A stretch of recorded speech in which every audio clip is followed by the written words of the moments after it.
the very first boys Class A basketball championship game from the Peoria Civic Center at Carver Arena. And to set the table for you, we send it to center court. Greg Sterick is the analyst, and our play-by-play announcer is Jim Albrecht. Thanks a lot, Joe. What an evening we have here. The chosen two are ready to climb the mountaintop. One, of course, is Breese, Mater Dei, and Mr. Crakey did his work this afternoon in overtime. Well, Crakey had a big basketball game for the winning Mater Dei ball club this afternoon. Had 15 points to win, but he was so tough down the stretch in that overtime period where he had 7 points. He's the leading scorer for Breese Mater Dei, and a good look at Crakey right there. He's a good penetrator. He's a slasher. He's an outstanding scorer. He leads the ball club in scoring at better than 16 points per ball game. Dennis Tromey has been at Breese Mater Dei for a long time. He's never been this close. Let's see how he feels as game time approaches. How did the other two previous games come into play here for you in preparation for this game? Well, you know, we had some things we did last two times that we think we have to stop, certainly, and we're going to try to make some of those adjustments here tonight. Playing a neutral site, we hope that things are a little bit different for us, and, you know, we have a good crowd here to play, too, so let's see what happens.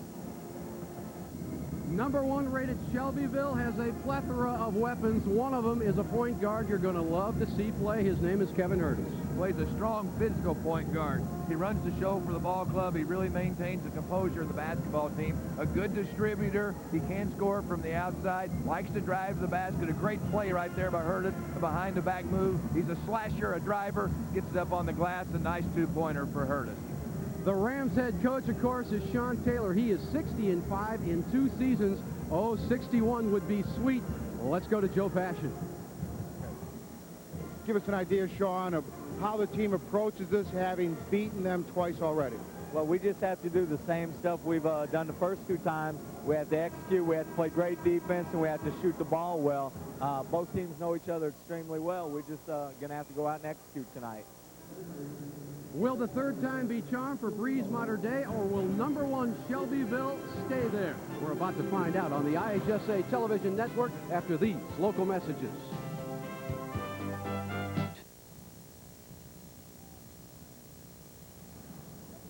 Welcome back live. We're at Carver Arena here in downtown Peoria at the Peoria Civic Center, getting ready for our first ever boys Class A basketball championship, Shelbyville against Breese. Here is how the two teams did earlier this year. Shelbyville winning both tussles, 73-61. Rich Byers, the big score in both cases for the winners.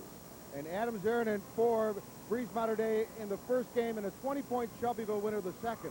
But as you heard Coach Tromey say a moment ago, they've learned some lessons since then. They've improved since then, and they feel that they will change the course of history since then. There's Coach Tromey right now getting his Breese Mater Dei ball club in their dark navy blue. They will be the visiting team, and the host team, of course, in their white, as we now check in with our public address announcer, Steve Adams. The starting lineups for tonight's Class A state championship game, featuring the Knights of Breese Mater Dei, entering this game with a record of 29-4, and the Rams of Shelbyville High School, who come into this game with a record of 32-1. At forward for Mater Dei, a 6'4" senior, number 22, Nathan Crakey. At forward for Shelbyville, a 6'7" senior, 54, Roger Jones. At the other forward for the Knights, a 6'6" senior, number 54, Luke Woltering. And at the other forward for the Rams, 6'3" and a junior, 34, Mike Steers. At center for Mater Dei, a 6'6" senior, number 52, Brad Bryan. And at center for Shelbyville, a 6'8" junior, number 40, Rich Byers. At one of the guards for Mater Dei, a 5'11" senior, number 14, Kurt Palmer. And at one of the guards for Shelbyville, a 6' junior, number 42, Todd Wilderman.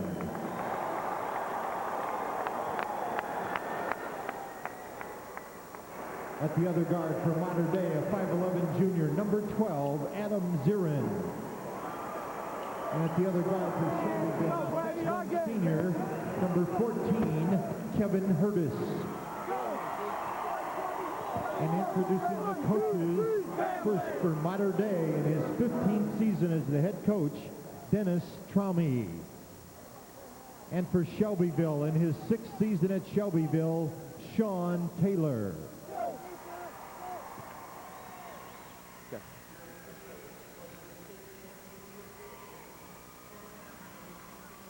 Well, let's look at the starting lineups here tonight.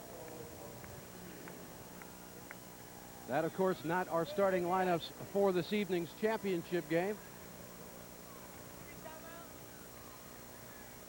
We'll get you those as they take the floor. There you see our officials for this evening's ball game, and we're set for the 25th climb to the Class A state championship in the state of Illinois.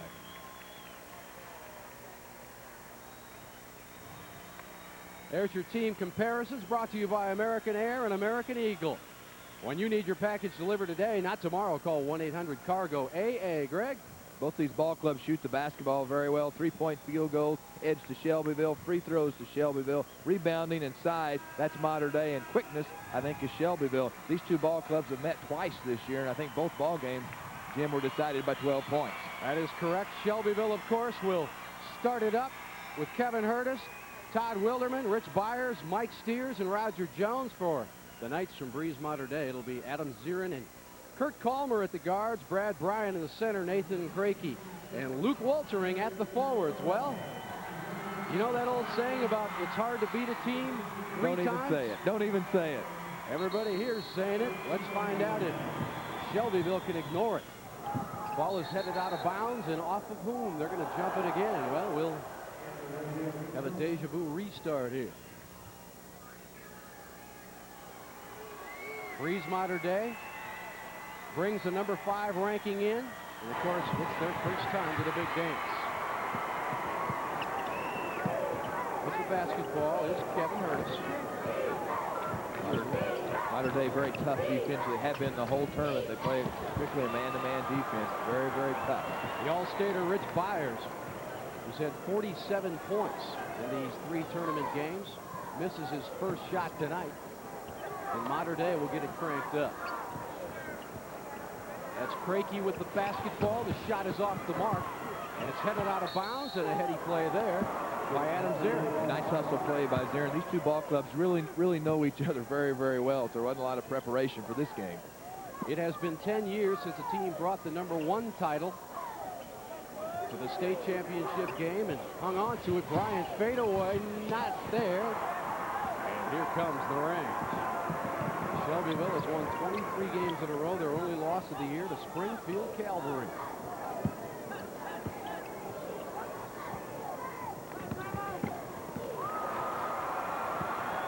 Steal out front. This will be easy for Calmer. A nice steal by Calmer that time. Slaps it away. Good quick pass up the floor, and there was Calmer streaking back the other way for a nice 2-pointer. And Mater Dei on the board first for the first 2-pointer of the ball game. They're up 2-0. Of course, if you play in the mid-state, here's a drive, and Wilderman gets it slapped away inside. Again, Zirin on the run. Stops, gets it on the wing to Calmer. Shot is not going to be there. Rebound is tipped out of bounds, but it will belong to the Rams of Shelbyville, who will try to go down and tie it up. We mentioned the Mid-State Conference. Well, both these teams from the same conference. It hasn't happened for a long time. Only the 3rd time it has happened.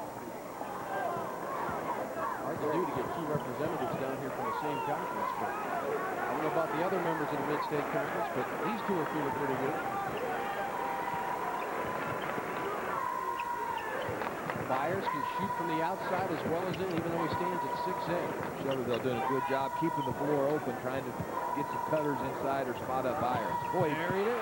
Sweet jumper that time by Byers. Turn around, squared up nicely, Jim, and nothing but the bottom of the net. Byers a good shooter from the outside, a real nice touch. You never know how these championship games are going to start out. You know, after that big semifinal win, Ryan traveled out front. Both these teams have a lot of balance, especially inside for Breese Mater Dei, with Ryan, Krakey, and Woltering all averaging in double figures. Steers is their three-point demon. This is Byers, and it won't go. But a nice rebound by Jones, who was fouled on the way up. Roger Jones, a 6'7" senior who averages 12 points a contest, will try to make his first one in a state championship game.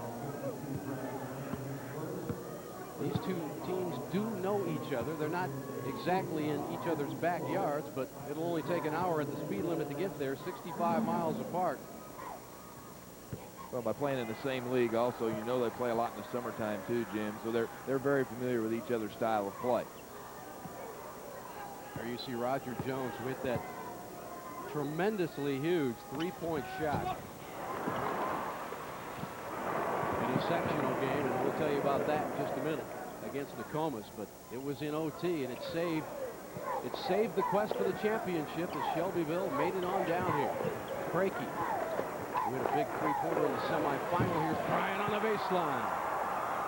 Brad Bryan nails his first two of the night. And the Knights are serving notice they don't want to lose 3 in a row to Shelbyville this year. Byers with a great baseline move. Quick spin move on the baseline that time to Byers. Posted up, and as he felt the pressure of the defense, a quick spin move on Waldron got him on the baseline. Another two-pointer by Byers. First 2 baskets for Shelbyville by Byers. Byers, of course, has a 16-point average coming in. Waldron will kick it back up top to Kurt Palmer. And now we've got a whistle, and they say Palmer stepped out of bounds when he received the basketball. There's a good look at Sean Taylor trying to bring it home for Shelbyville. One of your network sponsors is Country Company. Gentlemen, you might be wondering why the BYA is on the front of the warm-up jerseys.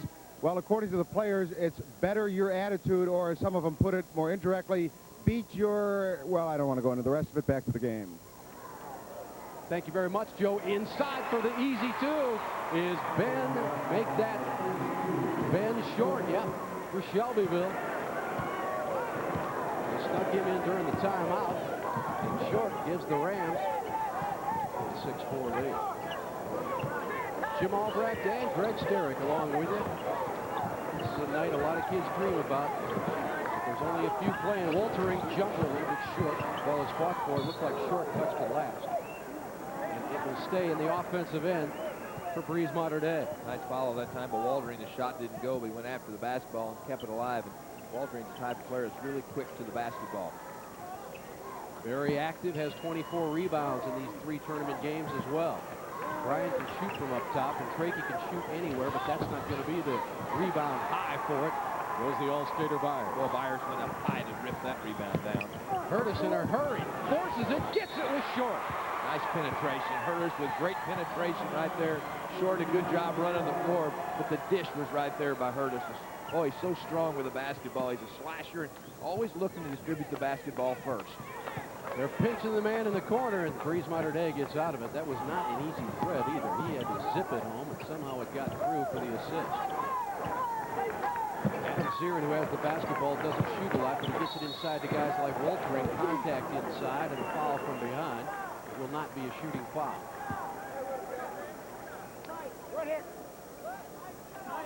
Breese Mater Dei, of course, has been oh so close before. Super sectional losses, though, have turned them away. The latest one was last year to Harrisburg. And, of course, Dennis Tromey had another heartbreaking super sectional loss along his career path as well, but he has made it now. What a feed inside, and Kurt Palmer makes it count. Oh, a cut, though, by Palmer right there, and then what a great little shovel pass to Palmer by Waldron, and he got it up on the glass. Great play. This is what Hurtis does best, but it comes out of there. Oh, alive is Byers.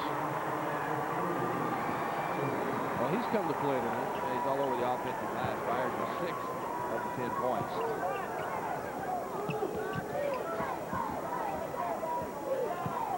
The Knights are aware of what getting behind this team can mean. They've been behind twice before this year to this team. They always want to keep them in sight, because they can string some points together. Of course, Shelbyville averaging 77 points a contest. while the Knights slow it down a little bit more and average 59. Inside, tough turnaround by Bryan. It won't fall. And again, corralling the rebound off the glass was Byers. And there's Hurtis back the other way, pushing it very quickly. There's the kick right there to Wilderman. Another kick out back to Byers, and he squares up. Not this time. Zirin says, let's go down and make this a 2-point ball game, gentlemen. Crakey eyes the situation. Defensively, Shelbyville has an advantage over most ball clubs. They can let Jones play out on Crakey. Crakey's at 6'4", but Jones goes out and checks him at 6'7". We haven't seen that in this tournament. We haven't had anybody able to check Crakey. Walterin wanted to go inside, but Wilderman said, I'll take that. Thank you very much. And with the turnover, the Rams head on down. Hurtis always in control this afternoon in the semifinal game. Number 14 didn't miss a second. He played all 32 minutes with 1 turnover.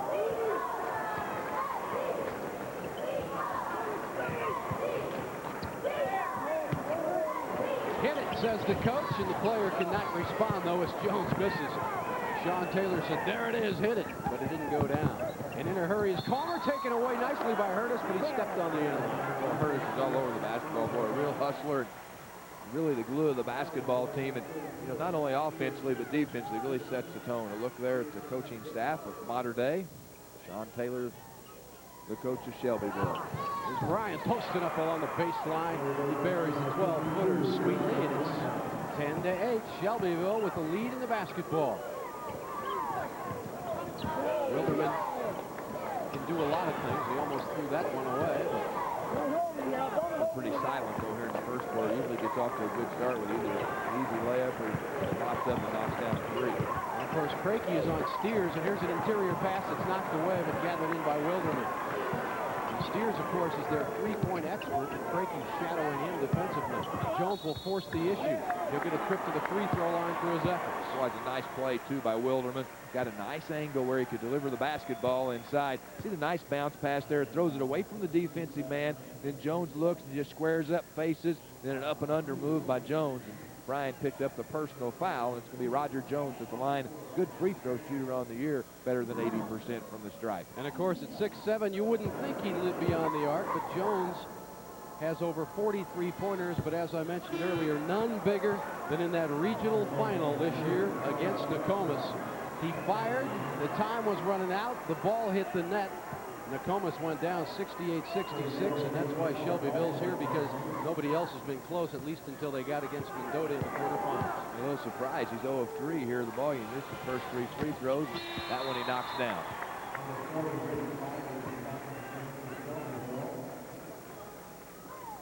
Byers is checking back in, and Wilderman will go back out. Shelbyville not all that deep. They basically play 6 men, and Dirk Hurtis will come off the bench occasionally to spell Kevin Hurtis. 53 seconds remaining here in the first quarter. Things pretty tight. Will they stay that way all night? I guess that's up to the lads. Crakey wide open, can't get it to fall, and high for the rebound is Short, who's doing a good job here in the first quarter on the board. Hurtis will stop, pop off the glass, too hard. Short again, not there, but he's fouled. I'm telling you, he's active. Well, as soon as he comes in off the bench, he goes to work on the offensive glass. He loves to live and chew up that glass on the inside. The shot there by Hurtis doesn't fall, a little bit hard. Right there at 32. See the effort right there by Short. Right there, the shot doesn't go, and he's going to be at the line to shoot, too, and you just have to like the effort that he gives. A great player off the bench at 6'5", and about 185 pounds, runs the floor well. He can play on the perimeter, but really likes to play on the inside. Hurtis has checked out for the final 31 seconds of the first quarter. And, of course, when you play 2 games in one day, any kind of rest will help, Greg. You're exactly right. Free throw shooting, a little surprising here for Shelbyville. They're a really good shooting basketball team. They shoot 69% from the stripe, and they're really struggling here in the first quarter. 1 of 2 for Mr. Short. 4-point lead for the #1 rated Rams, who have reeled off 23 straight since losing to Springfield Cavalry. Palmer, who sank the big 3 to send the game into overtime against PBL this afternoon. It's Crakey time, folks. Now he's going to hand it off to Palmer and back to Crakey. Nobody open yet. Miller will force. It's off the side of the backboard, and that's the way the first quarter is going to come to a close. Jason Miller couldn't get it to drop. And the Rams have the early edge, 12-8 in the state championship game, where one of your network sponsors is Pepsi. I was talking with head coach Sean Taylor before the game. Before I get to that, of course, you can vote for your favorite Class A championship team right now. Get on that modem, on that computer, top 3 Class A players of all time. Who comes to mind? Email us to March Madness. I was talking to Sean before the game, and I said, you know, you've been dreaming about this with this team for 2 years, and here you are, 2 minutes away from the state championship game. And he goes, you know, I don't believe it. Inside turnaround, won't fall for Troy Pinksterhouse, who's in the ball game now. Jones really bothered him on that shot. He had to adjust the shot. Look at Curtis take it strong from the glass. Nice rebound there by Crakey for Mater Dei. Crakey can bring it up against the pressure, although Shelbyville doesn't pressure all that much unless the occasion calls for it. Breese Mater Dei trying to close the gap. Bad pass. The turnover comes the other way as Steers picks it up. Byers with a lot of quickness in there. It looked like there was an avenue to pass the ball inside, but Byers was so quick and just deflected it, knocked it away. Steers hasn't sprung free. Now he does. Penetrating down the lane, tried to dish it off to Jones, but there was nobody home, and we'll come the other way. There's Sean Taylor, very active on the sidelines. I think we should hand him a headset. First quarter statistics. 33% for Mater Dei from the field, 42% for Shelbyville. Inside points, that's been Shelbyville. Byers has 6 points, rebounds. Shelbyville with 9-7 edge. Nice pass underneath the Crakey, but it was too far underneath the hoop and couldn't get that right arm extended far enough to kiss the glass. Jones, nice drop down pass. They'll kick it back out to Steers. That's way off the mark, and the rebound comes down to Walter. Byers appears to be having his way on the inside. He's got the height advantage, and he's really working hard to catch the basketball. I think Shelbyville knows he needs to go ahead and continue to kick it inside and let Byers work. Here's an interior pass. It goes awry. Waltering couldn't gather it in, and Dennis Traume not too pleased with what he's seeing. 6 turnovers now for the Knights. See what Shelbyville does here on the offensive end. Byers is awful active, not sure trying to get him the basketball. Well, there he is again, Bud. Took an extra step. That's 3 turnovers now for Shelbyville. And you know, a lot of people turn into the state championship game and they go, well, things might be a little sloppy at the beginning. What's wrong? Well, these kids gave it their all this afternoon, and it's hard to get it cranked up the second time. People talk about the legs. Is the jump shot there? People don't realize the pressure these young men are playing under either. Palmer gets it along to Miller. Miller, nice bounce pass. Count that up to Pinksterhouse. But Miller set it up. Pinksterhouse was right there, able to slip in and get the 2-pointer. You're right. A great look that time by Miller inside. We got a 2-point contest. The last 2 state championship games have come down to the final seconds. Wilderman drills it through. Yeah, there's Wilderman right there. A good outside shooter. Loves the spot up. Got a smooth stroke from the outside. Breese Mater Dei dared him to take the shot. He said, okay, I'll take the double dare if you want me to. Waltering tries to find a pick. Their other big man, Brian, on the bench right now. Palmer gets it stripped away, but it comes out to Pinksterhouse, who goes baseline to Waltering, who has it blocked by Mr. Byers. Oh, nice block that time. Looked like it was going to be an easy one for Waltering, but Byers was able to slip in, and Byers at 6'8", a great block that time by Byers. 5 minutes remaining here in the first half. This time they'll jump out on Wilderman. But they leave him alone again, and it cost him. No, Miller didn't fight over the pick. He didn't jump out, and Wilderman got a real good, clean look at the basket. Wilderman knocked it in, pushes Shelby out on the Ville out on top, 17-10. We'll return after these local messages.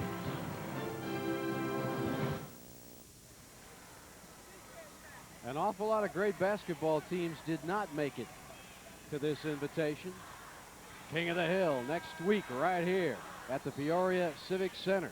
Class A finals and AA finals brought to you by Country Companies.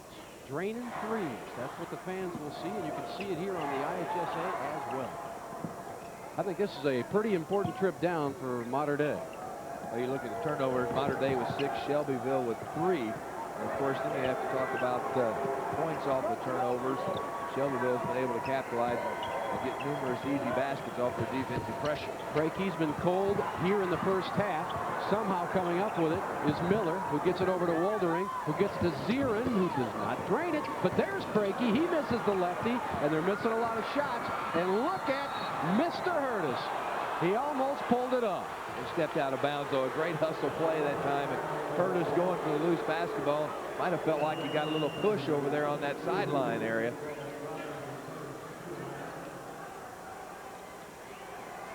Well, when you get 3 chances at the basket and you don't convert, it's a bad omen.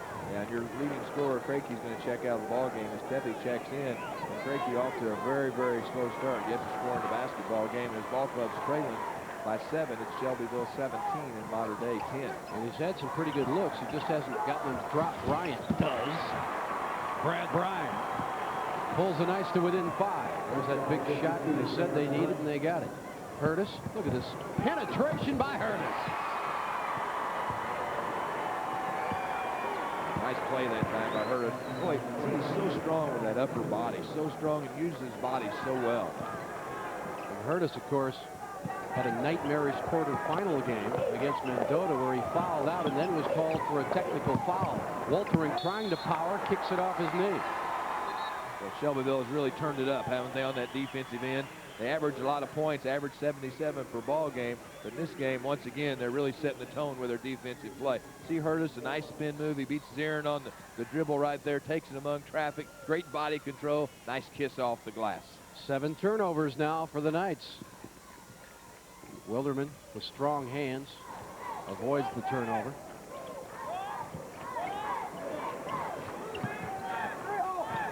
That's Sean Taylor, who you'll hear screaming directions out to his Rams. Short will not shoot from out there. Under 3 minutes now remaining in the first half. It's a 7-point lead for the men with the basketball. And you do grow up down here. You can enter a young man. There's the nice pass to Byers. And a pretty good block, but we're going to get a personal foul, it looks like, on Bob Tevye. A nice set play that time by Shelbyville. They do such a good job keeping the floor spread.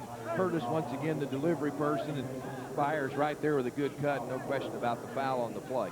Yeah, Tevye, who just came into the ball game, tried to get ball, but only got a portion of it.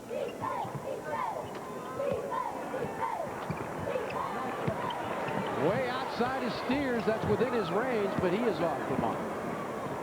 The other way comes Zirin. Breese Mater Dei needs to stay close and then regroup at halftime. They need a 3. Miller provides it. Jason Miller, only a junior, but I like the way he plays. Every game he's come in down here, he's contributed. And he gets better every ball game, too. He comes off the bench, and every time he's giving them some type of a spark.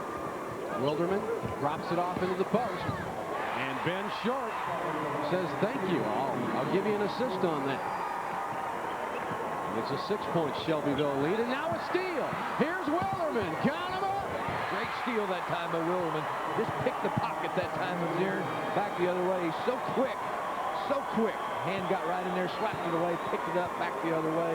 Now it's Shelbyville on top by 8. Boy, quickness gives the nod to Shelbyville. Very, very quick. All 5 starters score in double figures for the Rams.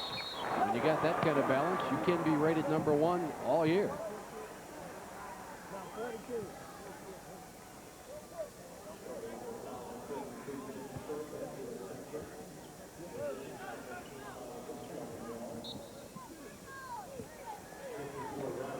Shelbyville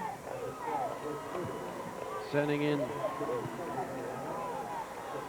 a couple of fresh faces there. And of course, Ben Short, as you saw, with his second foul. Wilderman checks out, and Wilderman's gotten 7 of the last 9 points. Bryan posted up, but that 10-footer fell short. And now Shelbyville in danger of making their lead a double-digit one.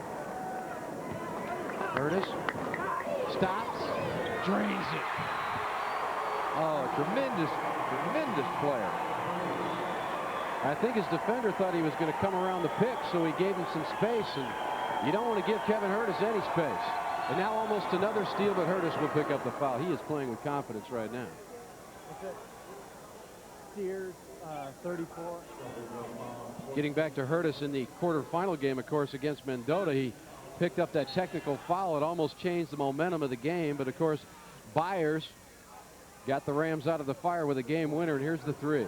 You can't get up tight on Hurtis because he always takes you off that dribble. That time they backed off, and he was able to knock down the outside shot. Dirk Hurtis checks out. I'll tell you what, if I was guarding Kevin Hurtis, I'd be uptight mentally, not uptight physically. You couldn't get uptight on him because he could blow right by you. Tebby looking for help over there. As we are under a minute here at the Carver Arena. Tebby, way short. Nice rebound, though, by Miller, who tried to spin it up, but Jones got in his face.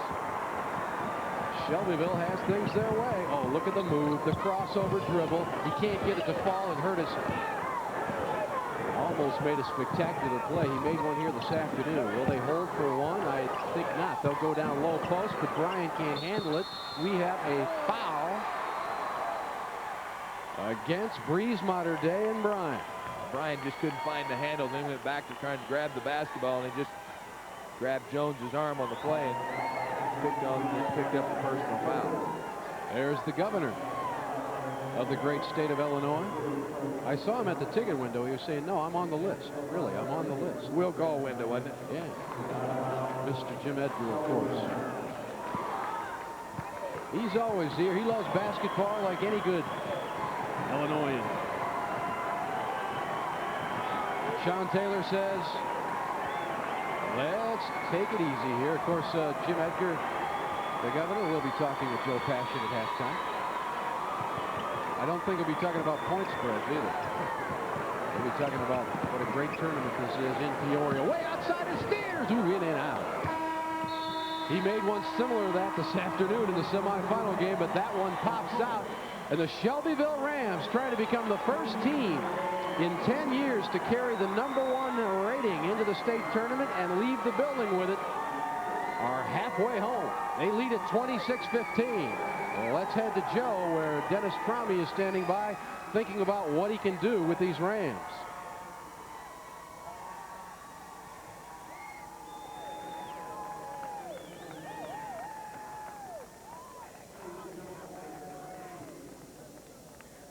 We have a technical problem there with Joe Passion. We'll get back to him when time allows. Right now, we'll break away. One of your network sponsors is the dairy farm families of Illinois and Wisconsin.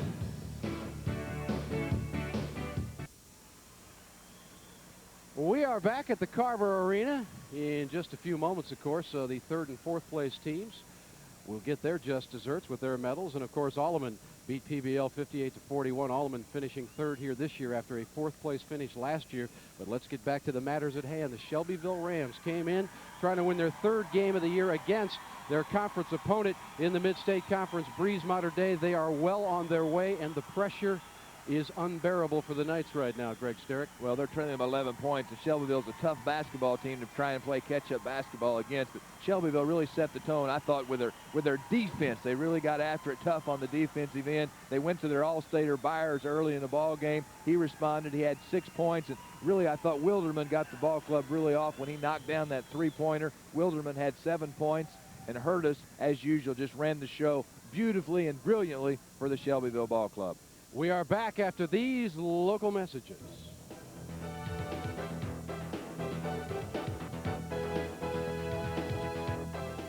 State of Illinois, Governor Jim Edgar. And, you know, I was just asking you, Governor Edgar, with your schedule, how do you make time to actually enjoy basketball and fitting opportunities like this in? Well, I don't get to that many games as I'd like, but one of the reasons I can fit it in, I like it. So sometimes if you like to do something, you're going to find room for it in your schedule. And this is my second game for the day. Earlier, I was over at Assembly Hall for Lou Henson's final game at Illinois, and so this has been a good day of basketball. You're seeing class, and on both sides of the ledger, Lou Henson, a great class guy and a great program there. You've seen this championship game, the first half. Your thoughts on it? Well, I thought the way it started off, it might be a little closer. Shelbyville seems to be pulling away. I guess they're in the same conference, which is almost unheard of, and it's the third time they've played, so maybe Shelbyville's going to do it again. Maybe it's not going to be third time's a charm for Mitchell. But second half, I watched that game last night on television, between Paxton and Providence St. Mel, so anything can happen in the second half. You actually get time to watch a few games once in a while. That one I got a chance to catch on TV last night. You know, you've always been, you know, a big proprietor of basketball with your childhood back in Eastern Illinois and that opportunity of playing ball. And you've always kept in great shape. Do you ever actually have a chance to play any basketball? Well, I played a little back, but I didn't play that well that they wanted to preserve my talent. But fortunately, I've been able to see some of the games. I've got an older brother that I finally convinced him he was getting too old to play basketball, but you know, I don't get a chance to, nor do I think it'll probably be very good on the court if I tried to play too much basketball now. One last thing, you know, you've seen this tournament change in so many ways. We have a standing room only crowd here, and what's your overall thought and just how the basketball tournament and not only the rewards it gives as athletes, but also as student athletes in the sportsmanship award, for example? Well, I think the state basketball championship tournament has always been one of the highlights in Illinois for many, many years. And I think it's great for the school, it's great for the kids playing, but it's great for the students in the school. It pulls the school together. So I think there's a lot of positive things in athletics, particularly when you get to go to the state championship, that it's hard to equal it any other way. And it's part of an education, and I think it's an important part of the education process. Oh, and I agree very much. Governor Edgar, great to have you here again. Good to be here. Enjoy the second half. And we will be back with that second half right after these local messages from the Boys Class A Basketball Championship game.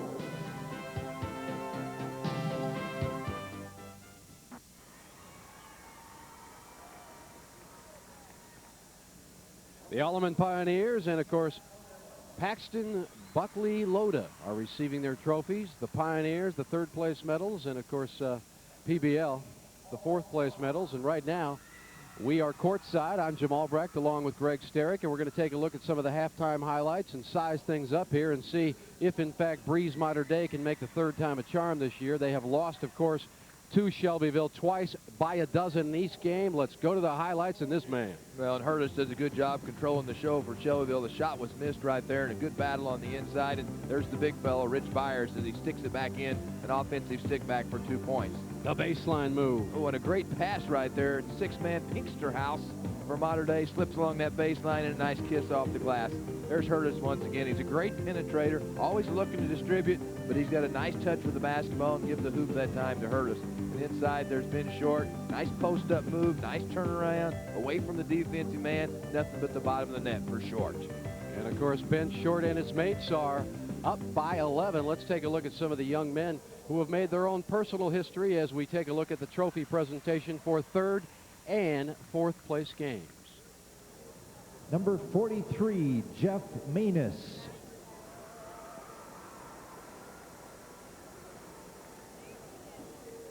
Number 50, Craig DeDecker. Number 52, Paul Linden. And number 54, Brian Trapkis. Those are the Pioneers of Rock Island Alleman High School. And now for the trophy presentations, will Coach Russ Zick and the captains of Paxton Buckley Loda High School please step forward to receive the fourth place trophy.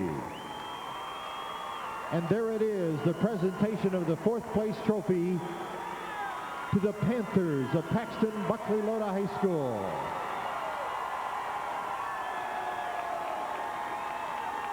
And now will Coach Larry Schulte and the captains of Rock Island Alleman High School step forward to receive the third place trophy.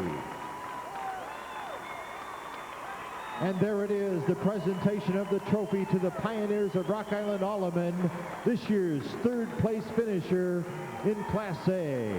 Congratulations to both Paxton Buckley Loda and to Rock Island Alleman.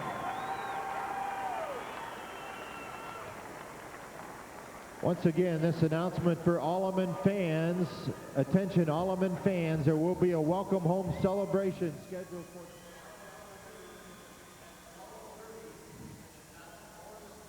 It's 26-15. Let's check out the stats here. for Mater Dei. They shoot 30%, 7 of 23, 11 of 24. Shelbyville with the edge there, 46% free throws. Mater Dei didn't get to the line, and then for Shelbyville, they're 2 of 6, 3-point field goals, both ball clubs with 1. Rebound department, Shelbyville with the edge, 15 to 13, and the points on the inside. And that's where Byers really hurt them on the inside. They've got the edge on inside points at 14 to 8. Another player that really came up big was Ben Short on the inside. He had 7 points in the first half also.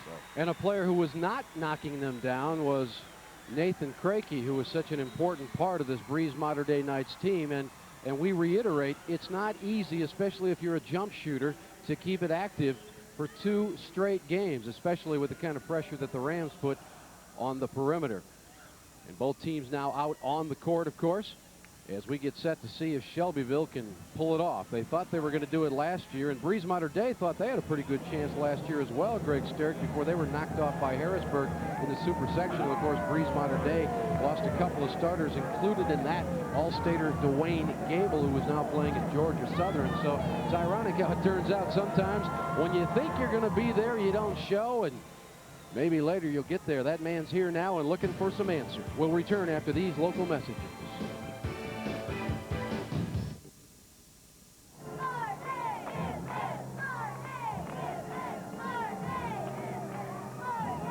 Welcome back live here for halftime. The Shelbyville Rams, an 11-point lead going into the second half, and most coaches would be pretty comfortable with that, but you know this Breese Mater Dei is not going to lie down. Right, they're awfully good. They're going to make a run at us. We need to continue to play great defense, and we need to rebound, and we need to push it down the floor, and hopefully some of our shots will fall this half.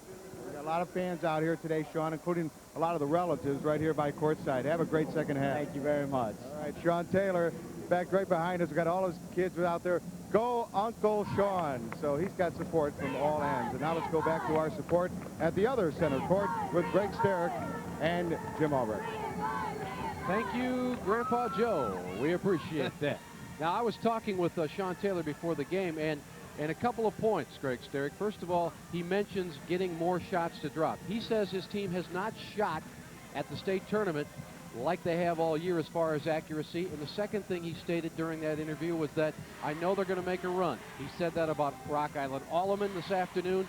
They made a run. Shelbyville held them off. And Breese Mater Dei, if they're going to make a run, they better not wait around too long. Well, if they're going to make that run, they had to make some adjustments at the halftime. They've got to figure out a way to get Crakey and also Waltering involved on the offensive end. They only put 15 points on the board, Jim, and when you look at what Crakey and Waltering did, either one of them scored in the first half. And you look at the leading scorers right there, and Bryan gets 6, Calmer gets 4, and Miller gets 3, and nowhere is Crakey or either Waltering for Mater Dei. And for Shelbyville, the scoring leaders, Wilderman gets 7, Short 7, and Byers 6. And of those points, out of Short and Byers, they all came in the inside. And did you notice with any time Sean Taylor talks about his ball club and how he gets them prepared, he always wants them to set that tone defensively. That's right. And, of course, you saw 7 points by Wilderman, none bigger than that 3. I think that really kick-started the run that has them up by 11. And when I had a chance to visit with him a couple of days ago about his ball club, he and I both agreed rebounding and defense wins championships. Jones tried to spot a cutting Kevin Hurtis, but it was a little too high. I think it was even too high for Byers, as a matter of fact, who stands at 6'8". So the turnover starts the second half, and now the pinch in the corner bothers Waltering, who somehow gets it to Siren, who loses it. It's picked up and in by Hurtis. Well, that's not how Breese Mater Dei wanted to start the second half, but look at the pressure by the Rams. You're right. The defense will set the tone. And that's exactly what happened, and Hurtis is usually the guy that makes that happen, both offensively and defensively. And how he goes, that's usually how the Shelbyville Ball Club goes. And a great steal that time by Hurtis, a nice quick basket, and they're up by 13 points after the hoop by Hurtis. Todd Wilderman picked up that personal foul as the pressure was applied. Kurt Calmer will bring it down now for Breese Mater Dei. He came in at 29-4, rated 5th. Calmer needs a 3, doesn't get it. Rebound is fought for. Look at the screen by Byers. Just completely just checked off Crakey that time off the boards. You better stop that man. They do not.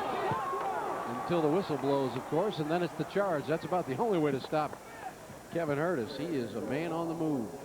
And usually he has such good control that he doesn't charge. He usually has the ability to slide away from the defensive man. That time he just couldn't do it. And now a jump ball as Jones got a big right mid on the hand, and Waltering couldn't get rid of him. I think at 7:23 in the third quarter, this is the most crucial time of the game for Breese Mater Dei. They simply have to get it together. They have to cut this lead down to single digits and do it quickly. Well, their offense has just really sputtered the ball game. 15 points here in the ball game. Of course, Shelbyville held Alleman to 4 points in the first quarter today. Bryant had that partially blocked by Byers, and Jones comes down with a rebound. Quickly to Wilderman. Wilderman spots Byers, who says, I want the baseline. A little too hard. Bryant has the rebound.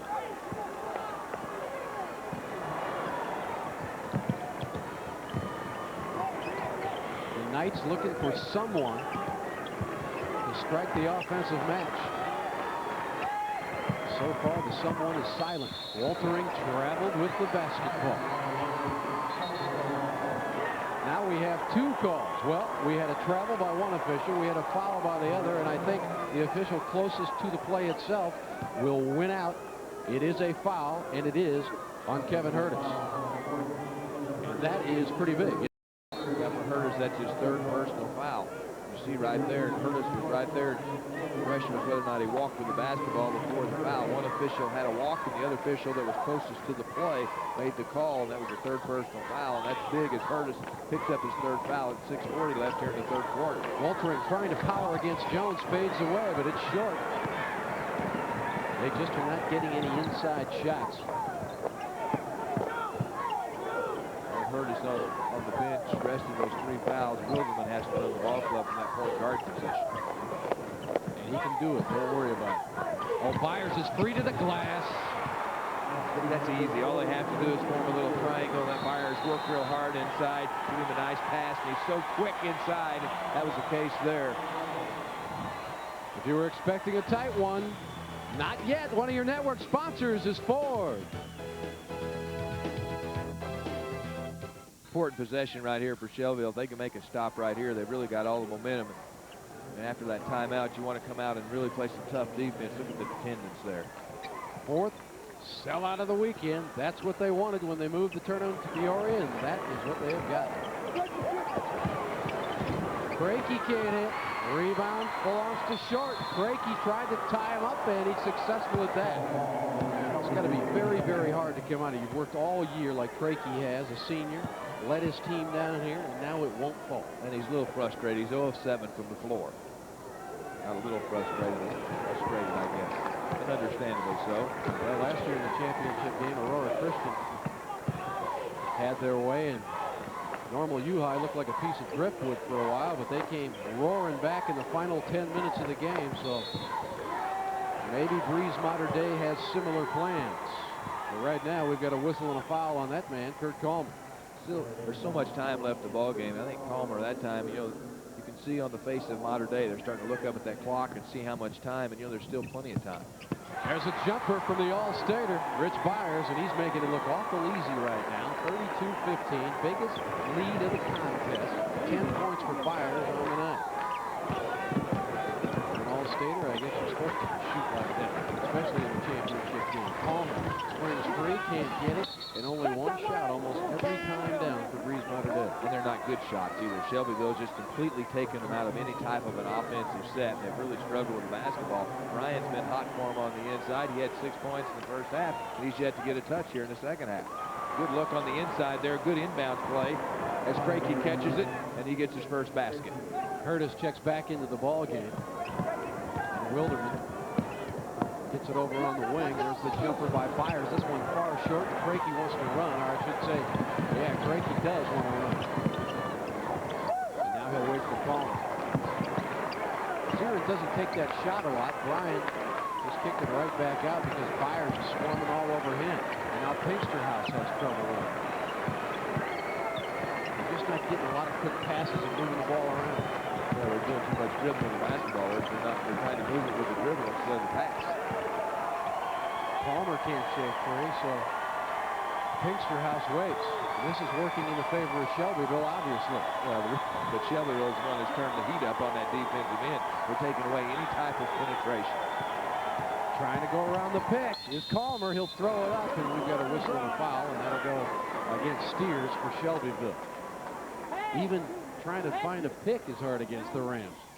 So you're just gonna, Palmer just puts his head down, and Wilderman tries to fight over right there, and then Steers reaches in right there. And, you know, when you're playing in the back of a defense like that and there's penetration, you got to figure out a way to take the charge back there instead of reaching with your hands. You got to figure out a way to take some type of a charge. This Rams defense sticks to you like a bad credit rating, doesn't it? Never goes away.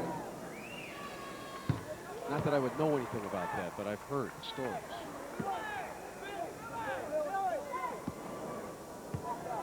Only 18 points, almost midway through the third quarter.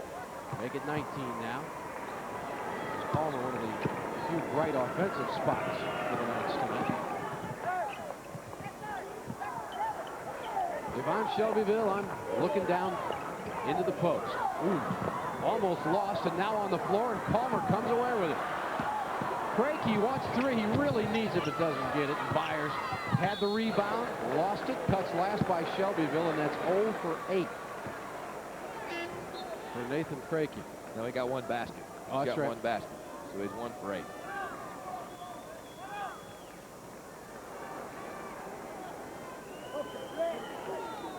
Shelbyville is just quiet at this crowd. I mean, it doesn't even feel like a state championship game at the moment because everybody's saying, whoa, look out, we may be in for a blowout here because Hurtis is driving and feeding off the Wilderman, and they're just going nuts. Wilderman continues the onslaught. Well, he's got a good, quick first step. He just blows right by that defensive team. Super quick with the first step.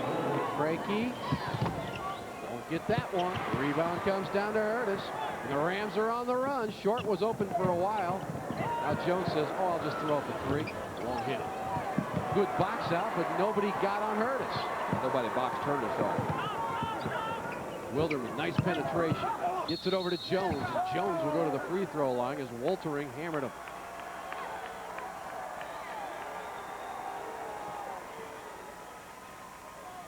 Well, a nice dish right there, and Pinksterhouse just gets beat right there. Just kind of waved at Jones as he went by, and then Jones leaned back in, and he was fouled on the play. Yeah, Woltering saying, hey, wait a minute, I was just standing here. But, of course, under the glass, the offensive player usually gets that call when contact is made. And these two ball clubs, you know, they've met 2 times before this matchup, and both times Shelbyville was a winner by 12 points. Jones nails it.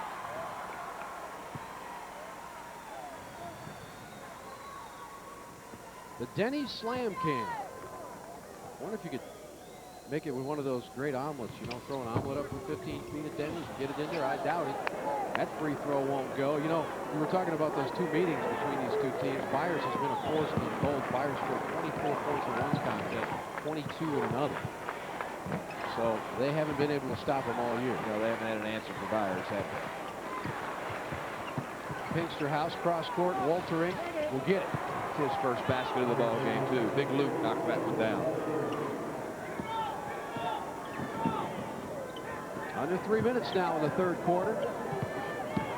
Breese Mater Dei trying to stop the Rams, but Wilderman says, you're not stopping me.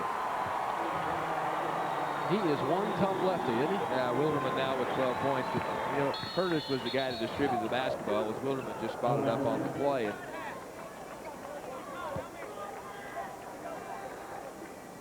Todd Wilderman just picked up a personal foul, and Sean Taylor wants to know how many on this guy. well, Wilderman knocks down the 3 right there after the good look and the nice pass by Hurtis on the play. And there is Todd Wilderman's mom, who says, yeah, I took him out behind the garage. I posted him up a few times. A little tough. Palmer can't get it. I'm telling you, Shelbyville, even when they get an open shot right now, they're at a stage where they are starting to feel the desperation. And Hurtis is, ooh, he gets it knocked out from behind. That's in by Palmer, who made a nice defensive play. And here come the Knights. Crakey trying to find his offense. Bryan from 12, short again. Rebound short. Boy, Mater Dei's just gone cold. 2 minutes remaining now as Sean Taylor continues to yell what he hopes will be state championship instructions. Palmer with a great defensive play from behind as Hurtis tried to bury a 16-footer, but it never got launched.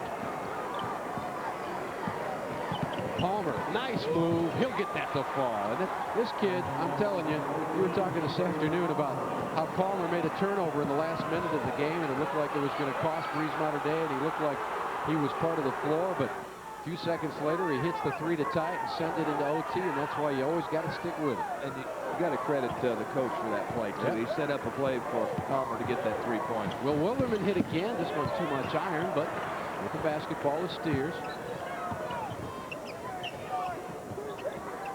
Way outside is Steers, and that found nothing but the band.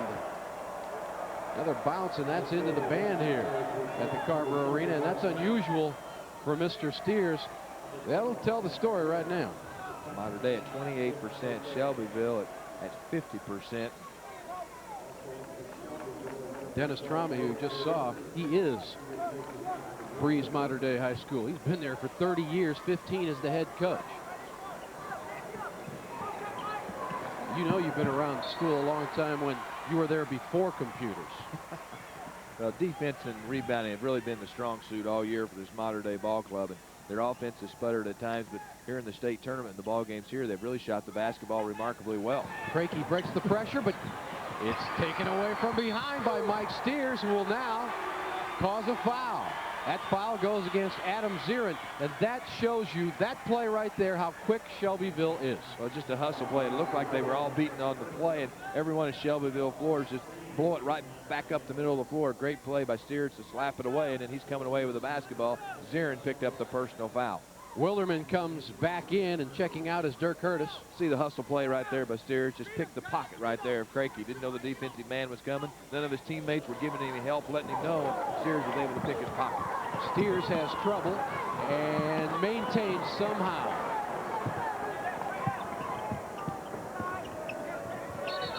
Now we've got a foul out front. That'll go against Crakey.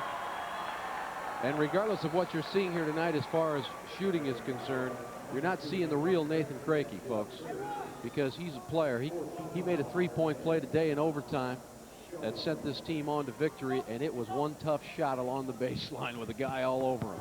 Oh, inside, Byers goes up for the jam, and that is with emphasis. A strong move that time by Byers. Really went up strong on that baseline. A 17-point bulge for the Shelbyville Rams, and I wonder if Sean Taylor's feeling a little better about career victory number 61 at Shelbyville. What a record he has. We mentioned this afternoon that he and Phil Jackson, the coach of the Bulls, have one thing in common, and it's not an ugly beard. It's the fact that they have a winning percentage that it's in orbit. It's out of sight. 60-5 in 2 years, Sean Taylor. And I think that guy had a lot to do with it, don't you, Greg? Yeah, I'd stay around and coach a while if I could keep Byers in school. Yeah, you got that right. Pinkster House makes a nice little penetration move, but Waltering cannot get it to drop. You name a spot where the Knights are shooting from, and it's not dropping. We're down to the final seconds here in the third quarter, and Shelbyville will just pull back. Wouldn't you, leading by 18? Just a little over 8 minutes away from a state championship that you could carry with you the rest of your life. Ooh, Pinkster House with a nice steal out front. Now, the guy on the court there prone, he's in that position quite a few times in football because he's the quarterback. Pinkster House really goes after the basketball, ever loose ball. There's the stat you were talking about. Take a look right there. 61-5 the last 2 seasons. And I'm not by any means comparing Rich Byers to Mr. Jordan, but they are both franchise players. Nonetheless. This is Hurtis, and this is no good. The ball is tipped around, out of there with it, and that's the end of the third quarter. What can Breese Mater Dei possibly do? We'll find out. One of your network sponsors is DuPont.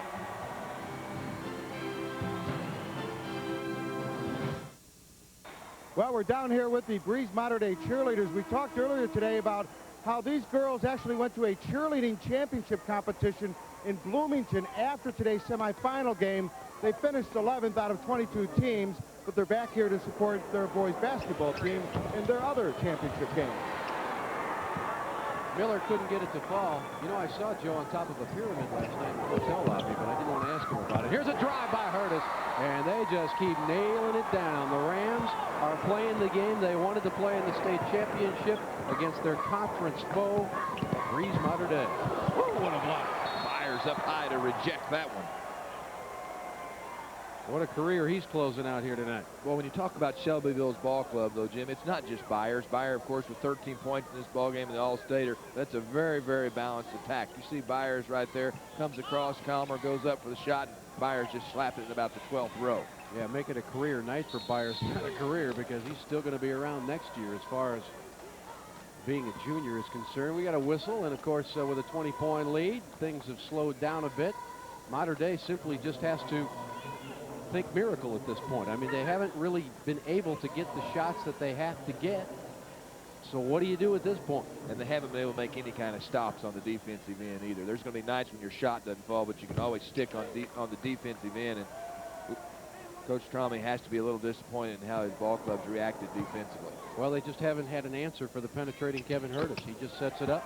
And of course, with Byers out there on the wing, and you saw that strong move to the hole just moments ago. Well, he's feeling full of himself tonight as well.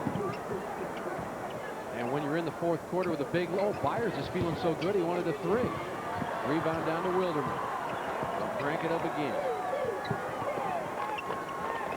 After 2 years of last-second shots in the state championship game in Class A, it doesn't look like it's going to be 3 in a row. Turnover as Pinksterhouse comes out of there with it for Breese Mater Dei. They've had quite a season with 29 wins, but win number 30 now seems to be far, far away. The Rams now commit their 7th personal. That one going against Byers, only his first in the All-Stater. Will send Pinksterhouse to the free throw line.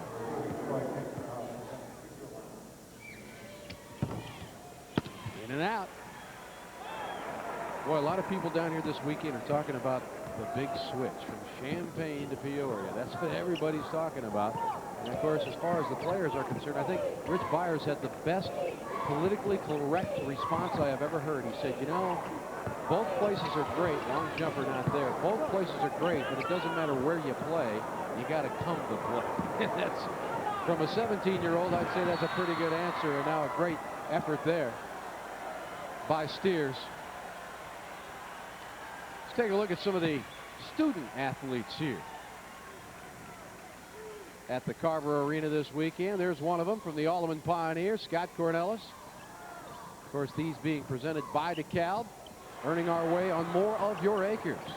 There's another fine young man who knows what to do on the basketball court and the classroom, Mark Prina of Paxton. Robert Hankin, of course, the presenter there. He shakes a mean hand, doesn't he? Calmer's fouled out front. I think there's going to be a timeout coming up. If you heard Sean Taylor yelling, I'm betting there is one, because he doesn't like the way the last few seconds have gone. We're breaking away and returning after these local messages.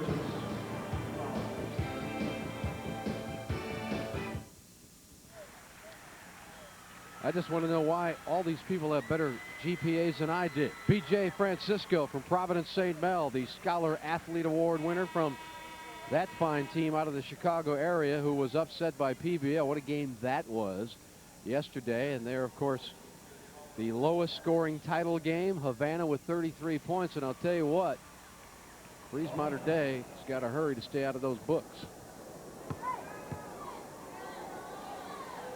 Calmer, he's a tough kid. He had separated shoulders twice this year. He'll throw up the three, but it's not there. And with the rebound, who else? Rich Byers.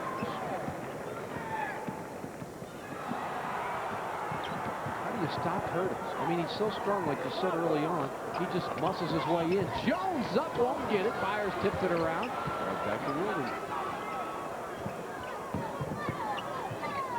Pinksterhouse trying to stop the All-Stater from doing something. He finds Steers, who finds Jones. Oh, nice pass. They're so good at passing the basketball. That interior passing is so good. That time, a great look inside to Steers and Jones with a two-pointer. Biggest lead of the night was 20. Now it's 19. As Calmer goes, throws it up and gets it, but I think they'll be calling that foul out front before the shot was launched.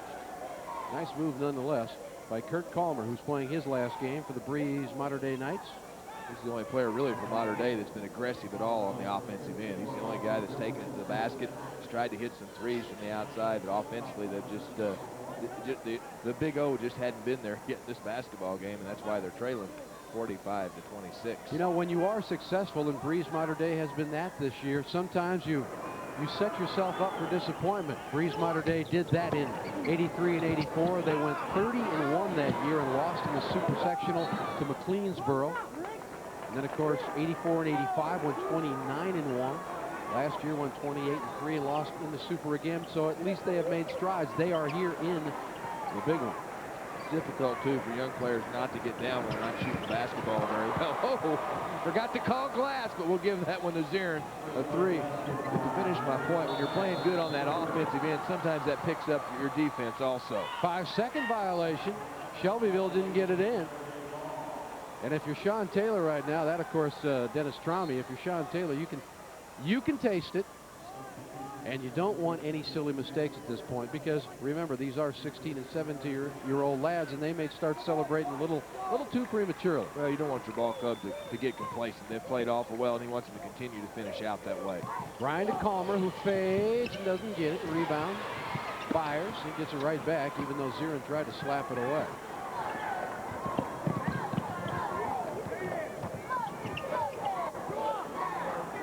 .440 remaining in the contest, and it hasn't been a close one.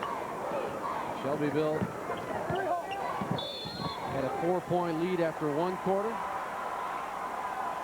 and then they just kept pulling away. You know, I noticed one thing about the Peoria Civic Center. Some friendly people. I went up to get something at the concession stand. The lady said, "Enjoy your stay." I said, well, thank you very much. And of course, Peoria definitely rolled out the red carpet. Yeah, the city of Peoria has been really a gracious host to the IHSA tournament. Short playing a little catch over there on the baseline with Steers, and now we've got a foul coming in from behind was Wilderman. And I'm sure that Sean Taylor told his team, I don't want to see a lot of fouls now, all right? Don't stop the clock. The clock is our friend now. And the shot was missed there by Short, and Wilderman went up to get the rebound, and he was on the back of Waltreen, and Waltreen's going to go shoot free throws for the Mater Dei Ball Club. That's 4 on Wilderman. And he'll be spelled by Mr. Jones, Roger Jones. I don't know what that program is that Sean Taylor holds in his hand every game, but I tell you what, it's pretty crumpled up. It looks like he's been squeezing that thing a little bit. I'm sure he was against Mendota that day until Byers made that shot with 9 seconds left to go. He'll slap that thing on his knee.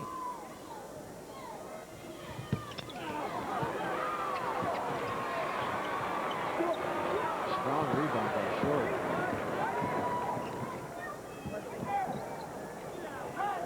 What a great feeling to be playing your last game like Short is. Here's Byers. As Brian brings it down, and Nathan Krakey looking for anything at this point. Find something. Timeout going to be called here by Sean Taylor if he can get it. Now he finally does. 3:55 remaining. It's down to 12. One of your network sponsors is Country Companies.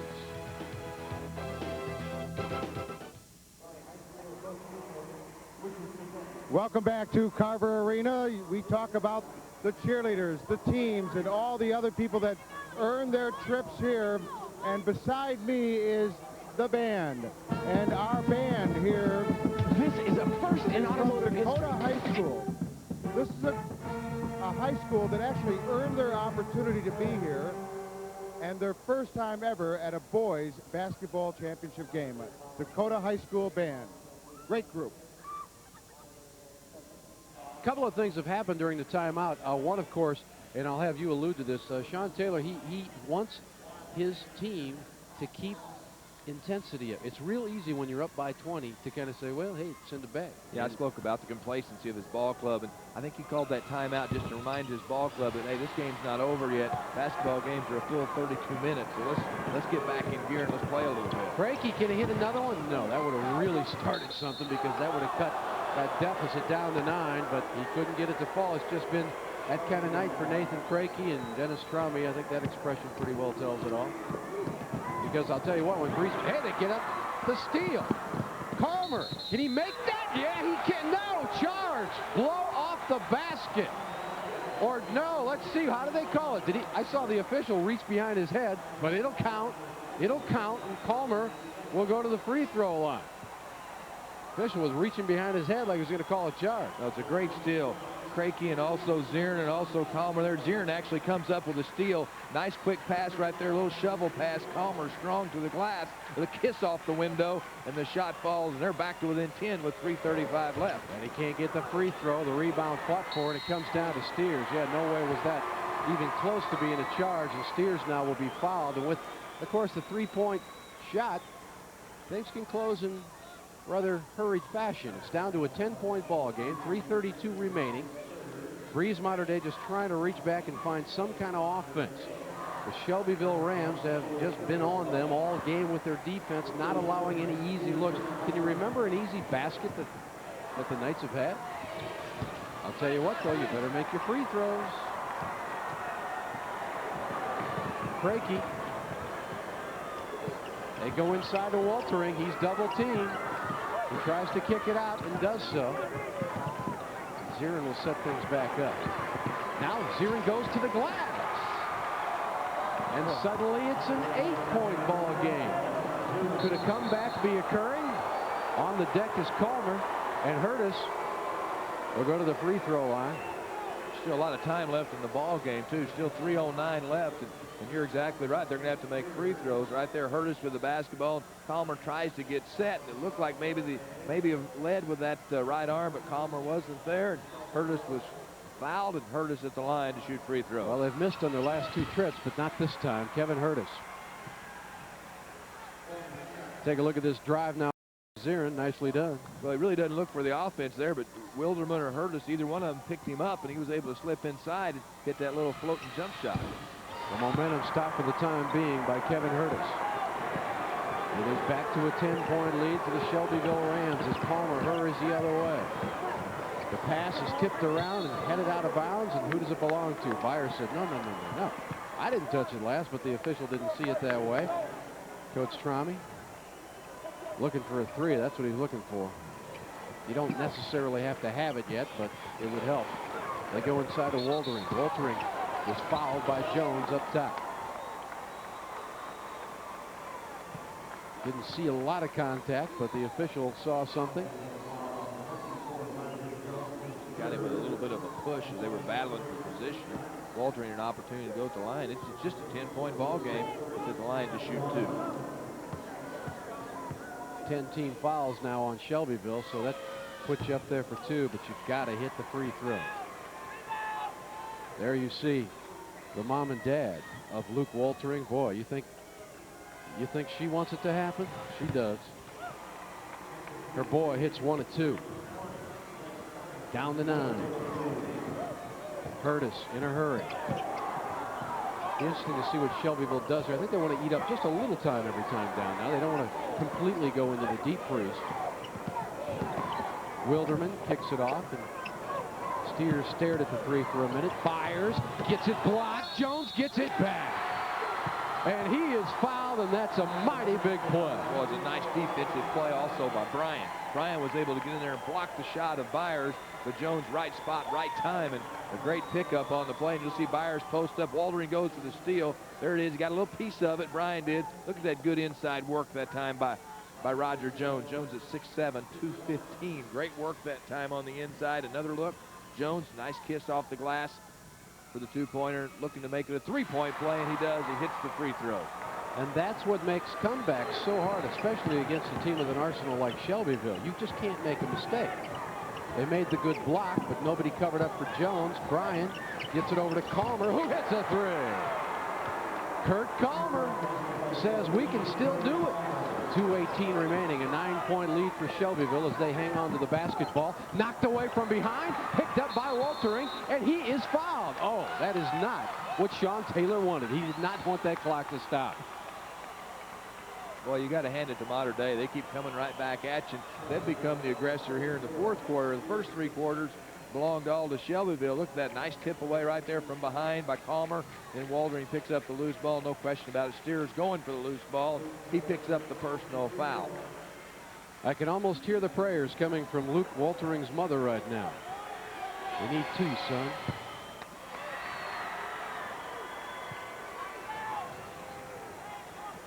She's going to have to settle for 1. And remember, God works in mysterious ways. This team was down by 20 a few minutes back, and now they've cut it to 8. What looked like it was, almost travel. That's almost over and back. Look at the hustle by Zirin. It's out of bounds, headed Breese Mater Dei's way. Well, another 3, and we've got a 5-point ball game. Great hustle play once again by Mater Dei. It's just a swarming defense. They're looking to double team, and Zirin that time was able to slap it away, and they're down to the 2-minute mark in the ball game. And listen to Carver Arena. It has suddenly come alive. They wanted a game, and they may get one with a bucket here. Zirin working his way off the pick. Nowhere to go. They can't waste too much time. They've only got 1:45 left. Bryant straightens up. That's short, and that's a big miss. It's going to be hard taking it away from Hurtis this time. Yeah, that shot, if it falls, we got a different attitude on this trip down. They're just going to run clock right now. They're going to spread the floor and let Hurtis penetrate and dribble and then kick back out. Yeah, Mater Dei is going to have to foul.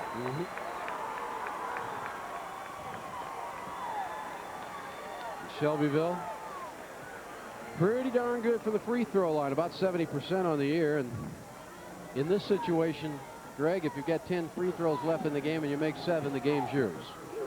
It's that simple. And Wilderman's a 70% free throw shooter also. And of course, it's real simple from where I'm sitting. I'm not at the free throw line. But Wilderman is. He's had a good ball game for his ball club, hadn't he, Wilderman? Had 5 straight points there in that first half. Second one comes out. 51-42. Breese Mater Dei trying to overcome a deficit, but they have really, really got to hurt. Crakey. Byers is for the rebound, and that pretty well should do it. With 1:04 left, the last 2 shots wouldn't fall for Breese Mater Dei, but give them this. They were down by 20. It looked like they couldn't find the hole, but their hearts said, keep pumping. Well, the score was 43-23, and then fought back. Crakey with the long outside jumper. Then you'll see the battle inside. The shot wouldn't go, and right there, Byers with another big rebound right there. He was fouled on the play by Bryant.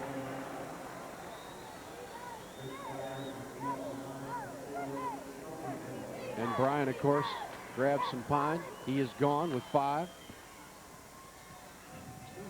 Not the way you want to end your high school career, but hey, he gave it his all. He played big here. A lot of block shots for Bryant. Nobody bigger tonight than this guy, though. Not that guy. That's his coach. That guy. You get a good look at an all-stater.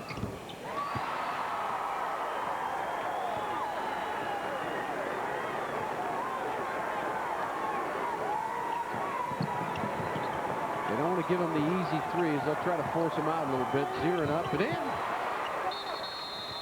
Timeout. Breese Mater Dei. I don't know why this guy doesn't shoot the basketball a little bit more. He's having a great 4th quarter, speaking of Zirin. Miracles, anyone? One of your network sponsors is Ford.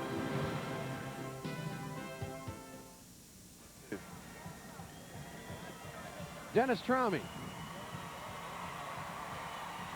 looking at that deficit and saying, I wonder how we can make up 8 points in 54 seconds. Oh, it's been done before. Don't kid yourself. But Shelbyville is a very quick team, and it's hard to get a hold on them as Pinksterhouse hits the deck. And Steers will go to the free throw line. Well, Mater Dei's outscored them, what, 22-10? They were trailing by 20 at 43-23, and they really fought back. Remember when Sean Taylor called that timeout? We were wondering why. Well, he saw something. He saw the lethargic attitude setting in. Well, I think that's what he saw. He wanted to remind his ball club that they had to play a complete ball game, 32 minutes. The game was a long way from being over. Well, it still is. Still a 3-possession game for a tie if he makes this free throw. So it's a 9-point lead. We're talking about 3 possessions with 3s, of course.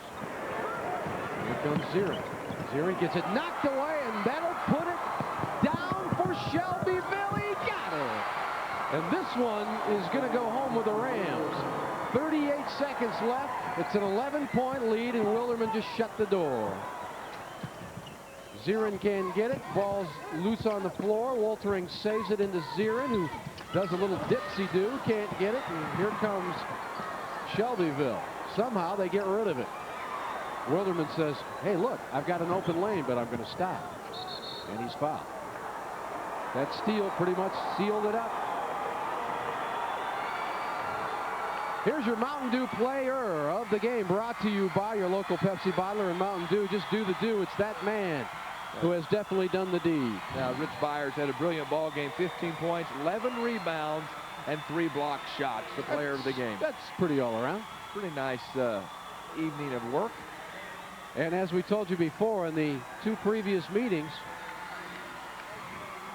Breese Mater Dei just hasn't been able to stop Byers, and they couldn't do it tonight either. Wholesale substitutions in now,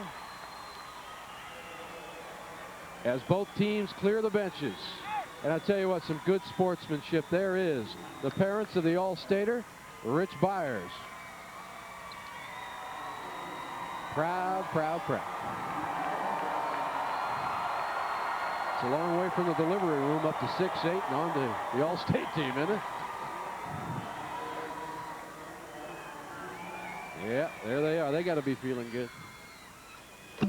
Boy, Todd Wilderman, too. What a nice ball game he's had. That's his 14th point in the ball game. And, boy, hit 5 points back-to-back in that second quarter, and that's when they really raced out to that big lead. What a ball game Wilderman's had. We'll try to get all these substitutions for you. Coming in now is Aaron Rodeman. Also in the ball game now for Shelbyville is Tim Hardy, Harlan Kennel, Jim Bricks with the basketball now for Breese Mater Dei as it goes out of bounds. Number 50 is Scott Hugan. Number 34 on your screen is Jason Miller. He's been in the ball game already. Eric Benoff in the ball game, along with Bob Tevy. And also in there is number 24, Jeremy Albert. Long shot is rebounded by Harlan Kennel, and this one is just about over. Count it down at home. Shelbyville's going home with the championship, folks. It's done. The basket won't count, but you don't need the basket, you just need the trophy.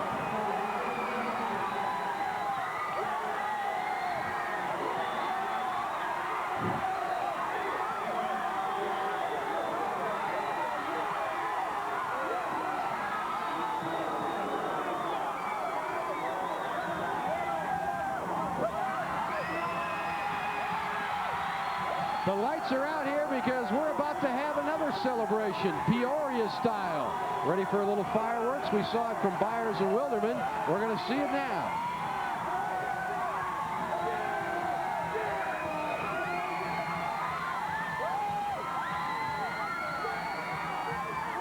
It's a championship party. Happy Shelbyville Ball Club, and a great state champion, a great Class A championship. They were under pressure all year long. When you're number one, people are always after you. They're always going to have close calls. They were able to survive. Probably their closest call was against Nokomis. But Jones hit that three-pointer, and they survive along the tournament trail. The Shelbyville Rams, they win it 58-45. Well, every picture tells a story, so take a look at what's going on here on the floor of the Carver Arena.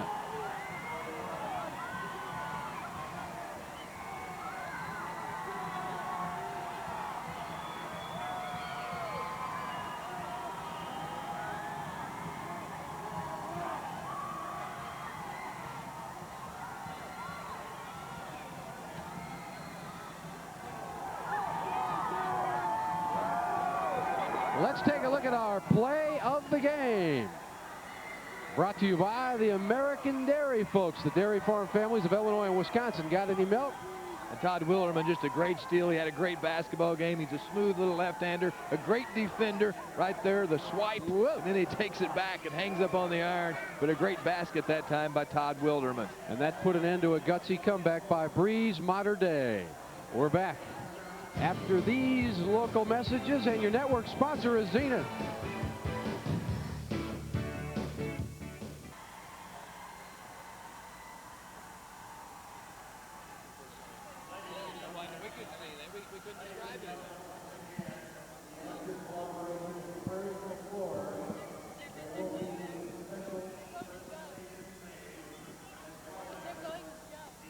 Well, let's go to Joe Passion on the floor. He's in the middle of all this madness.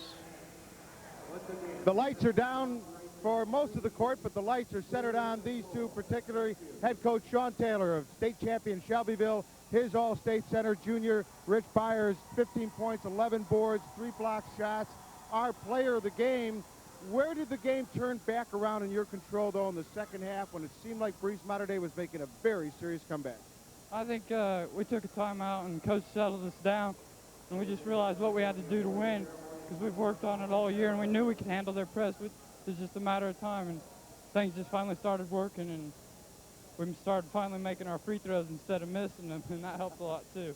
Well, Sean, you pointed out 3 things in that one huddle midway through the third quarter that obviously it got through the guys because they went out there and performed. Right, these kids, you know, we knew Mater Dei was going to make a run at us. They're an awfully good team, and we'd have to respond. And these kids have been doing it all year, and man, I couldn't be happier for a group of men. They deserve it. These kids work harder than anybody I've ever coached, and I am very happy for them. Interesting tournament for you, too, considering that Friday during the quarterfinal, not an impressive performance. You got back, great basket at the end by Rich, but you guys really turned up your game yesterday. Has that been the character of this team? We didn't play great yesterday, but we came out and our defense won it for us today. And against Alleman, against Mater Dei, we shut out 2 pretty darn good teams. Congratulations, both of you. You got some hardware to go pick up. Enjoy your weekend. Rich Byers, a great tournament for him and also for state champion Sean Taylor and state champion Shelbyville. Now we'll be back to Carver Arena for more of our post-game coverage following these local messages.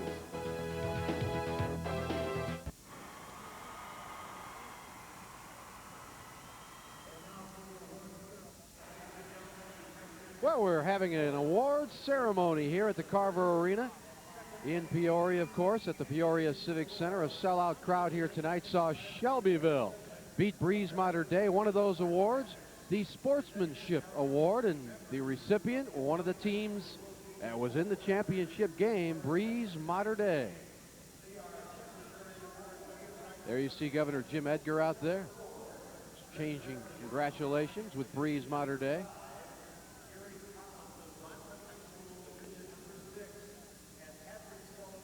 We're now going to have more awards, of course, for first and second place finishes.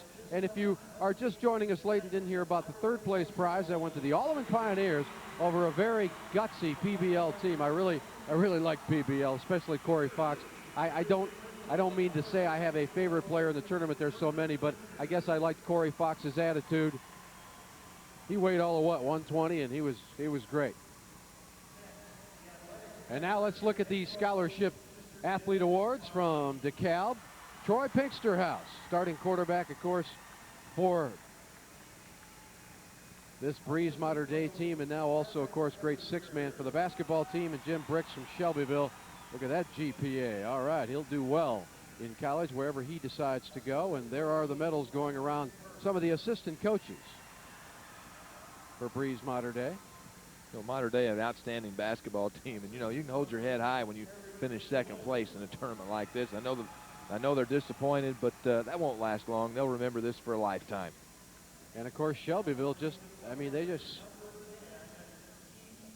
presented Breese Mater Dei with too big of a mountain to climb, Greg. I mean, you get down by 20 late in the game and your shots aren't falling because of the great Rams defense. Well, they made a gutsy comeback, cut it to single digits, but it wasn't going to be. Yeah, they made a nice run at him in the fourth quarter, but you're right. The hill was too high. They just couldn't climb over it. And I think you got to give a lot of credit to Shelbyville because they set the tone early in the ball game. Defensively, they were just very solid throughout this entire tournament. And I think Sean Taylor was right in speaking with our Joe Passion when he talked about their defense. He shut down 2 awful good basketball teams in Alleman, also Mater Dei. Well, they were only giving up 55 points a game, Shelbyville was, when they came in here, and they obviously kept Mater Dei below that, and they obviously kept the Panthers below that. So on their final day of the season, in their finest hour, it's not that high-powered offense that everybody will leave here talking about, although they had plenty of that. It'll be the D. What is it? Defense, wins, and rebounding. Championships. You bet. They did that, too. There you see Mr. Pinksterhouse getting his award. And now Mr. Miller will step up.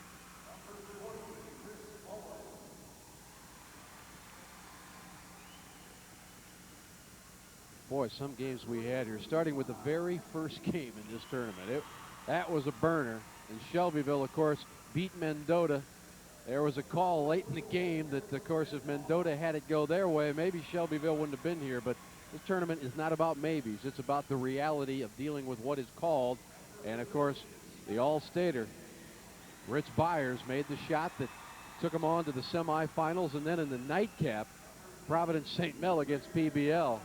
Never seen a team without God-given talent be so good, be so cohesive, be so sticky on defense. I mean, Providence St. Mel had some great athletes, obviously, and they deserve being down here too, but PBL shocked a lot of people. Well, they played with such enthusiasm, and you know, it's a case where how hard work and the fact that you don't have that good physical size and maybe that all that athletic ability, how you can still be a good basketball player, and that was the case of PBL. They were a very well-coached basketball team, and you know, I'm like you. I like those guys out front. They really, that run and gun attack. They had 4 guards and played with a big guy on the inside. And, of course, PBL almost knocked off Breese Mater Dei this afternoon. Those were future basketball players you just saw getting those awards. And now you hear the cheer for numero uno.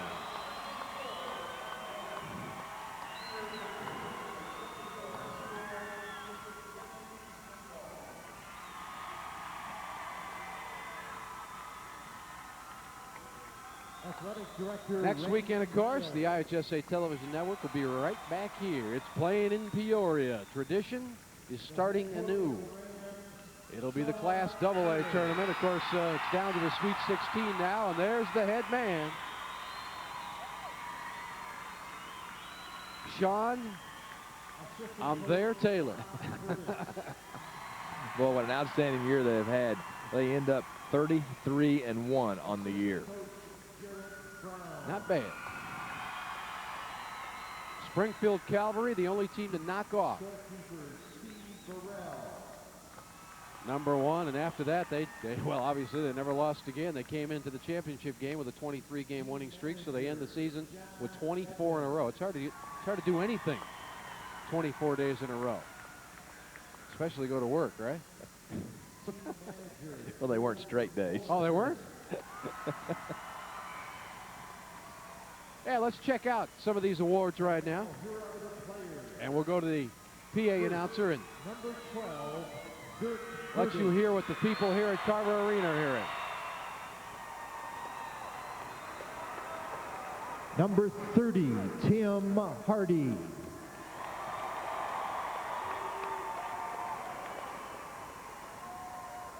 Number 50, Jim Bricks.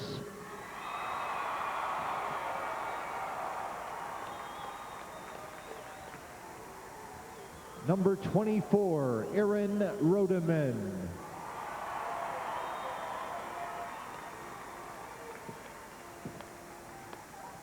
Number 52, Ryan Shambo.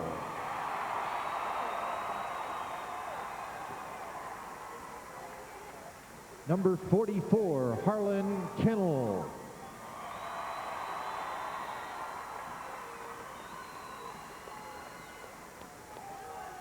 Number 32, Ben Short.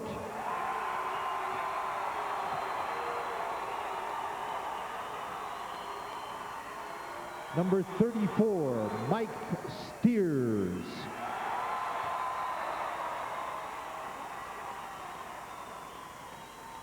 Number 42, Todd Wilderman.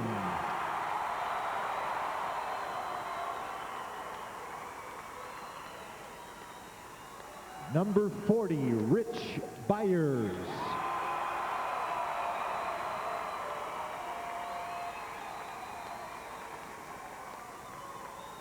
Number 14, Kevin Hurtis.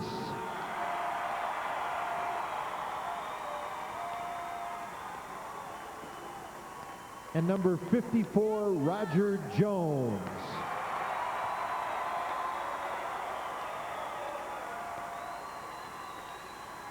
Ladies and gentlemen, the final medal will be presented to the mayor of Shelbyville, who is unable to be here tonight.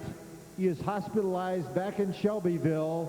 They're going to honor Mr. Lowell Goldman with the final medal. And now for the trophy presentations. First will Coach Dennis Trami and the captains of Mater Dei High School please step forward to receive the second place trophy.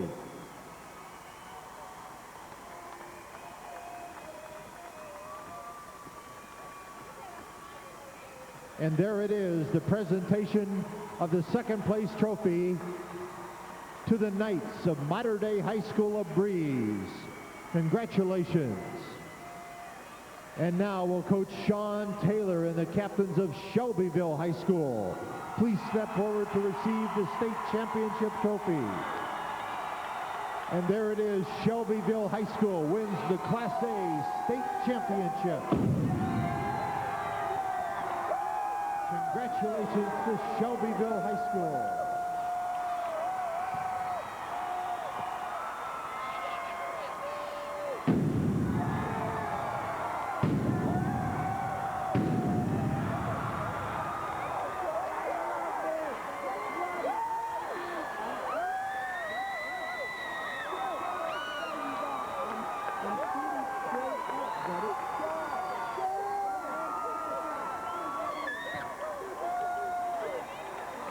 Fans, that concludes the award ceremony. This announcement for Mater Dei fans,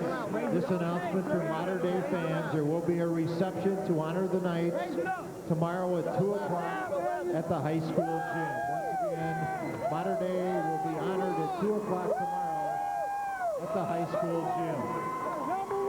Buckle up, fans, it is the law.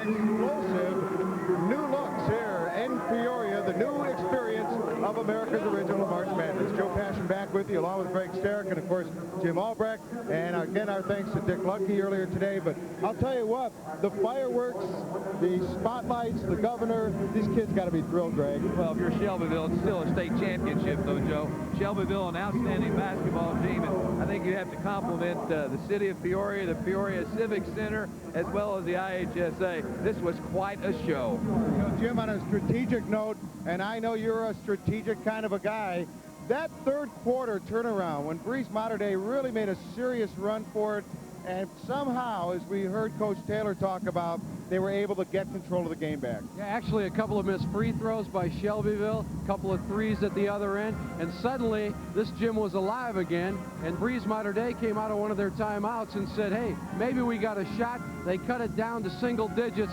but Shelbyville's too much, and the big difference in Shelbyville this year is their strength. The difference between last year's team and this year's team as far as names and players is none. But as far as mental toughness and physical toughness, after that loss to Alleman last year in the quarterfinals, they said, hey, we're going to be stronger, we're going to be #1, and that they are. That they are. They are #1 in the state for that. Great work this weekend, guys, for Jim Albrecht, and well as Greg Sterrick and Dick Luckey, our entire crew here. I'm Joe Passion saying so long this week, but I'll be joining you along with the rest of our crew next week here in Peoria for the boys Class AA basketball finals weekend, the new experience of America's Original March Madness. We'll leave you now with a very special music video. I think you guys are going to like this. Let's sit here and watch this. Let's do it. With some music and some great pictures of a great tournament from this weekend in Peoria. So long, everyone.